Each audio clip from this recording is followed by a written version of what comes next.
நாம் என்ன தான் டெய்லி வீட்டில் சட்னி அரைச்சி சாப்பிட்டாலும் ஹோட்டலுக்கு போனால் அவங்க கொடுக்குற அந்த தேங்காய் சட்னியை கேட்டு வாங்கி சாப்பிடுவோம். அதுக்கு காரணம் நாம் வீட்டில் சேர்க்காத 1-2 பொருளை அவங்க சேர்க்கறது தான். 1/2 கப்பு துருவின தேங்காய் எடுத்துக்கோங்க. தேங்காயை எப்பயுமே சட்னிக்கு துருவி சேர்த்தோன்னா டேஸ்ட்டு ரொம்ப சூப்பராக இருக்கும். கூடவே காரத்துக்கு ஒரு பச்சை மிளகாய், ஒரு 1/2 இன்ச் அளவுக்கு இஞ்சி சேர்த்துக்கோங்க. சின்னூண்டு புளி ஒரு புளிப்பு டேஸ்ட்டுக்காக தான். ஒரு கொத்து கருவேப்பிலை, 2 டேபிள் ஸ்பூன் பொட்டுக்கடலை, கொஞ்சமாக உப்பு, தண்ணிக்கு பதிலாக ஒரு 1/2 கப் அளவுக்கு பால் விட்டு அரைச்சி பாருங்கள். டேஸ்ட்டு செமையாக வரும். நம்ம வழக்கமாக அரைக்கிற சட்னிக்கு பதிலாக என்ன டிஃப்ரென்ஸ்னு பார்த்தீங்கன்னா, பூண்டுக்கு பதிலாக இஞ்சியும் தண்ணிக்கு பதிலாக பாலும் சேர்த்துருக்குறோம். இந்த மாதிரி ஒரு தடவை அரைச்சி கொடுத்து பாருங்கள். வீட்டில் இருக்கிறவங்க எல்லாத்துக்குமே ரொம்ப பிடிக்கும். இதை அரைச்சி எடுக்கும் போதில் ரொம்ப நைஸாக அரைச்சி எடுத்துடாமல் இந்த மாதிரி கொத்து கொத்தாக அரைச்சி எடுத்துக்கோங்க. அப்படின்னா தான் டேஸ்ட்டு நல்லாயிருக்கும். இதோட இன்னொரு சின்ன ஸ்பெஷல் டிப் நான் உங்களுக்கு சொல்கிறேன்.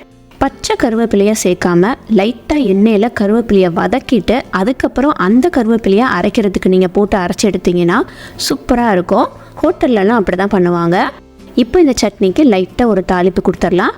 கடுகு, உளுந்தம் பருப்பு, கருவேப்பிலை, வத்தல், சீரகம் போட்டு தாளிச்சிருக்கிறேன். கொஞ்சமாக பெருங்காயப்பொடி. இந்த தாளிப்பை அப்படியே சட்னியில் சேர்த்து விட்டுருங்க. இந்த சட்னிக்கு பெஸ்ட் காம்பினேஷனாக எங்கள் வீட்டில் எப்பயுமே நாங்கள் சாப்பிட்றது பருப்பு தோசை. ஒரே மாதிரி தோசையை ஊற்றி போர் அடிச்சு போச்சுன்னா இந்த மாதிரி ஒரு தடவை பருப்பு தோசை ஊற்றி பாருங்கள், ரொம்பவே நல்லாயிருக்கும். இந்த தோசைக்கு புளிக்க வைக்கணும்னு அவசியம் கிடையாது. மாவு அரைச்சி அப்படியே நம்ம தோசை ஊற்ற வேண்டியதுதான். நம்ம அரைச்ச இந்த சட்னிக்கும் இந்த தோசைக்கும் காம்பினேஷன் அட்டகாசமாக இருக்கும். 1 கப்பு இட்லி அரிசிக்கு 1/2 கப்பு துவரம்பருப்பு, 2 டேபிள் ஸ்பூன் உளுந்தம்பருப்பு, இதுதான் கணக்கு. மிக்ஸி ஜாரில் நம்ம ஊற வச்ச அரிசியை பாதி மட்டும் சேர்த்துக்கலாம். முதல்ல ஊற வச்ச துவரம்பருப்புலேருந்து கொஞ்சம் சேர்த்துக்கலாம். உளுந்தம்பருப்பு கொஞ்சம் தான் போட்டிருக்கறதுனால நான் அதை மொத்தமாக சேர்த்துட்டேன். இதை நல்லா நைஸாக அரைச்சி எடுத்துகிட்டு வந்துடலாம். இதை அப்படியே ஒரு பவுலுக்கு மாற்றிட்டு மிச்சத்தையும் அரைச்சி எடுத்துகிட்டு வந்துடலாம்.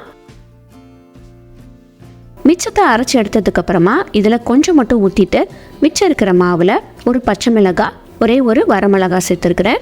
வரமிளகாய் சேர்க்கறதுனால கலர் நல்லா சூப்பராக ரெட்டிஷ் கலரில் வரும். நான் இங்கே காஷ்மீரி சில்லி சேர்த்துருக்குறேன். காரம் உங்களுக்கு தூக்கலாக வேணும் அப்படின்னா நீங்கள் நார்மலான வரமிளகாய் சேர்த்து விட்டுக்கோங்க.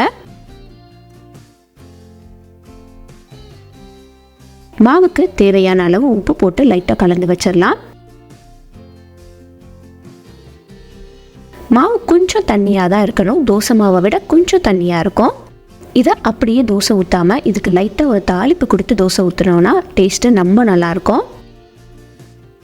தாளிக்கிறதுக்கு கடுகு, உளுந்தம் பருப்பு, சீரகம், கொஞ்சமாக பெருங்காயப்பொடி, பொடியாக நறுக்கின கருவேப்பிலை பொன்னிறமாக வதக்கி விட்டுட்டு மாவில் சேர்த்து விட்டுறலாம்.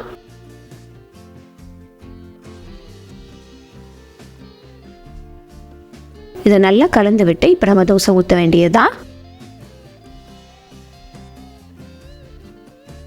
இந்த தோசை மாவை புளிக்கணும்னு அவசியம் இல்லை. நம்ம அப்படியே அடை தோசை மாதிரி உடனே ஊற்ற ஆரம்பிச்சிடலாம். நல்லா மணமாக சூப்பராக இருக்கும். மேலே வேணும்னா உங்களுக்கு கொஞ்சமாக வெங்காயமும் கொத்தமல்லியும் தூவி விட்டுக்கோங்க. சுற்றிலும் கொஞ்சம் எண்ணெய் விட்டு 2 பக்கமும் வேக விட்டு எடுத்துட்டோன்னா சூப்பரான தோசை ரெடி. நம்ம செஞ்ச இந்த சட்னிக்கும் இந்த தோசைக்கும் செம காம்பினேஷன். கண்டிப்பாக வீட்டில் ட்ரை பண்ணி பாருங்கள். தேங்க்யூ. தேங்க்ஸ் ஃபார் வாட்சிங்.